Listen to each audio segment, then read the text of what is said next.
ત્યારે ગુજરાતમાં સંગીતની ધરોહર જાળવતું અને આગળ વધારતું તેમજ તેને હાલના સંગીત સાથે જોડી સેતુનું કાર્ય કરતું જે નામ મોખરે આવે છે વારસો, પ્રિયા સરૈયાના સપના અને મહેનતનું ફળ એટલે વારસો।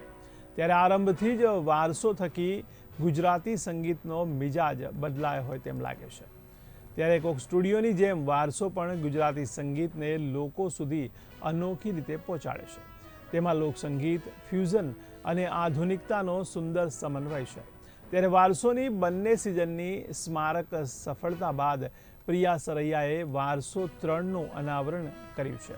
ત્યારે આ પ્રસંગે પ્રિયા સરૈયા, ગીતાબેન રબારી, ભાવનાબેન લાબડિયા, આદિત્ય ગઢવી, કીર્તિ સાગઠિયા, અઘોરી મ્યુઝિક અને જય માવાણી પણ ઉપસ્થિત રહ્યા હતા।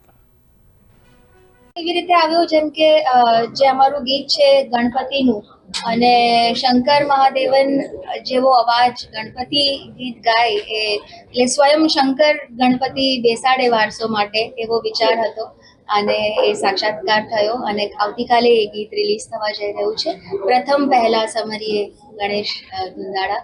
તો આપ સૌને વિનંતી, પ્લીઝ એને જે રીતે આપણે સિઝન 1 અને સિઝન 2 જે રીતે આપણે ગુજરાતી ફોક મ્યુઝિકને ની સાથે નવા શબ્દો, નવા કોમ્પોઝિશનની સાથે આપણે જોડીને કંઈક નવું પ્રસ્તુત કરતા હોઈએ છીએ, એ જ રીતે સિઝન 3માં પણ ફોક મ્યુઝિકની સાથે નવા કોમ્પોઝિશન અને નવું મ્યુઝિક અને ઓરિજિનલ સોંગ્સને પણ આપણે પ્રમોટ કરી રહ્યા છે।